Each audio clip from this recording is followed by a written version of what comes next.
Um, Hi again. This is Doug Sperling. Monday, March 31, 2025, 10:20 in the morning Pacific time.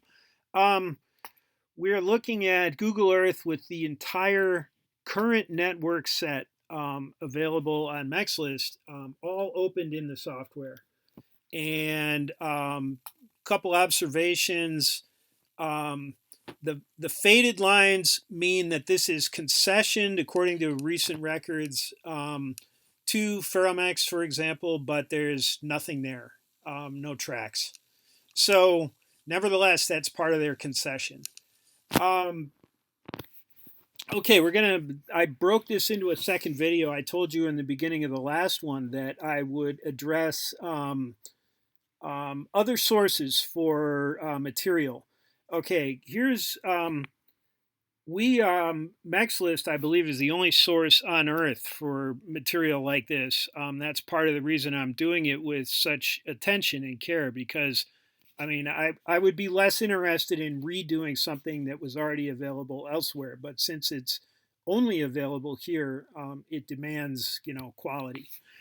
Um, Okay, so there's a whole lot more to the network. This is all interconnected. And the question is, how can we maybe get some other material that might interact? So I'm going to bring up a browser. This is Safari, and I'm going to go to msrailroads.com. I'm sorry, I walked in the rain in the freezing cold this morning, and my hands are cold. I can't type. Okay, MS Railroads. This is Mississippi chapter of National Rail Historic Society, I think. And if you, right here, Google Earth Railroad Maps, and Tony Howe is leading this effort. I contribute. For example, I drew the Western Pacific, SP, Spokane, Portland, Seattle, and a few other maps that are in here. And so you can get all kinds of stuff here. Let's get something that's interesting to you.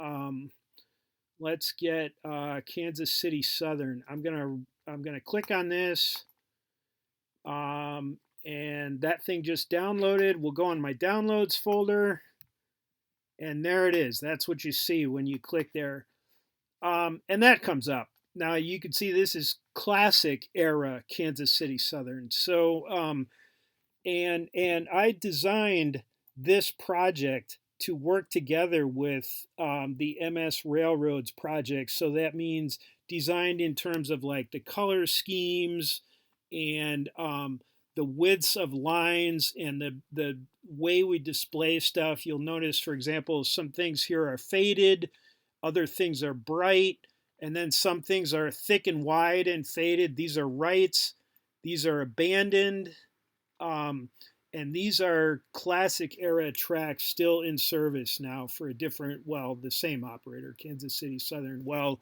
now CPKC.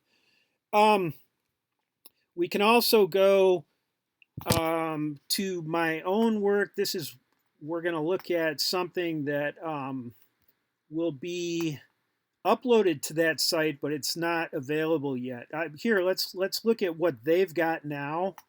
At MS Railroads. Here is Southern Pacific. Where is it? There it is. And I built much of this file, not all of it. And there it is. We'll double click. And now we've got a network map of Southern Pacific. However, so like I said, I built much of this map, not all of it. And I continue to work on that map. So let's go look at my work and bring that up. And we'll see some things that might be interesting to MEXLIST people particularly. Um, let's see, somewhere down here. Come on, Southern Pacific. There it is. Here it comes.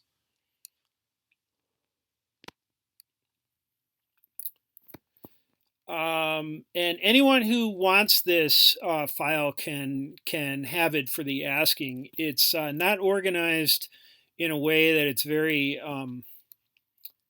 it's hard for anyone who's not me to use it.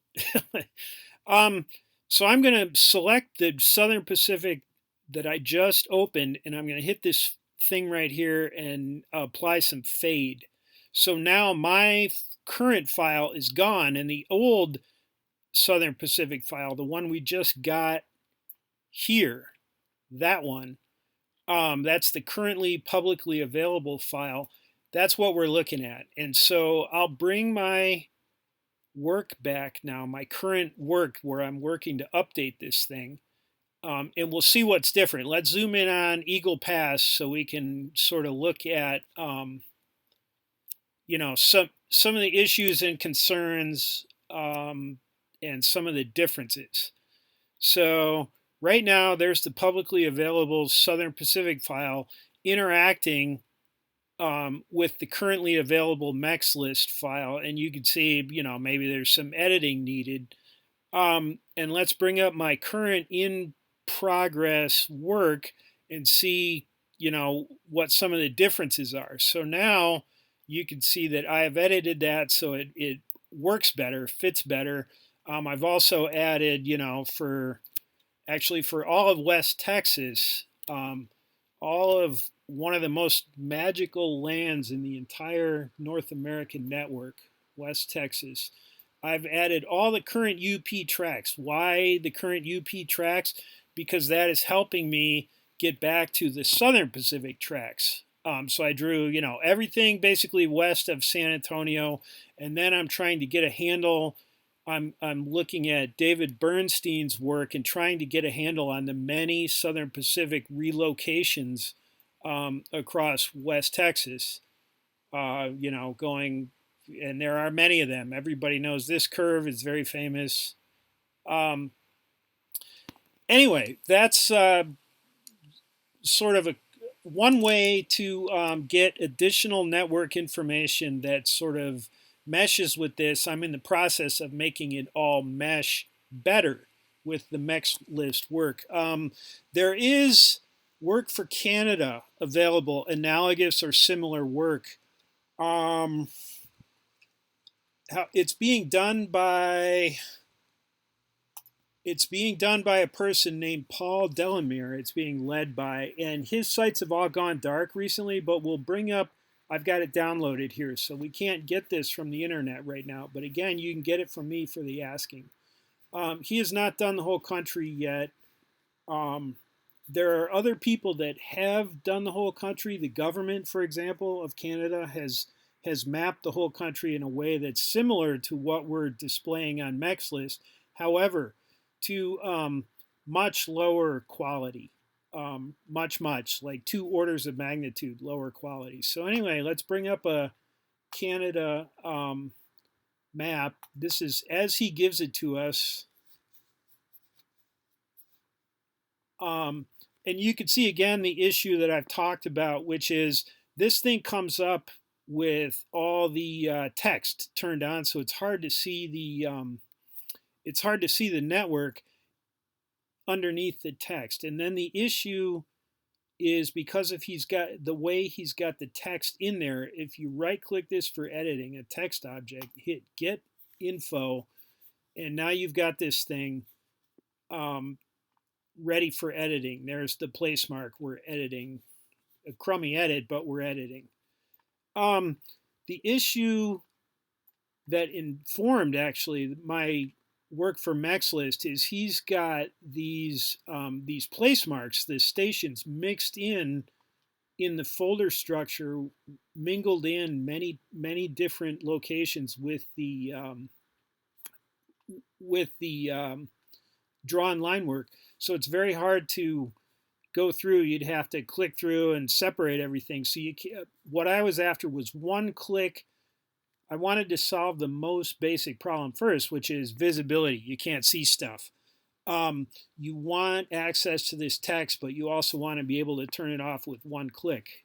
And so I, designed our MEXLIST work to solve that problem. One click, you can see the text, one click, turn it off. Anyway, that's some additional sources of information and how it can work together with the MEXLIST material. that touches on the beginnings of the topic. Doesn't come close to exhausting the topic. But that's that.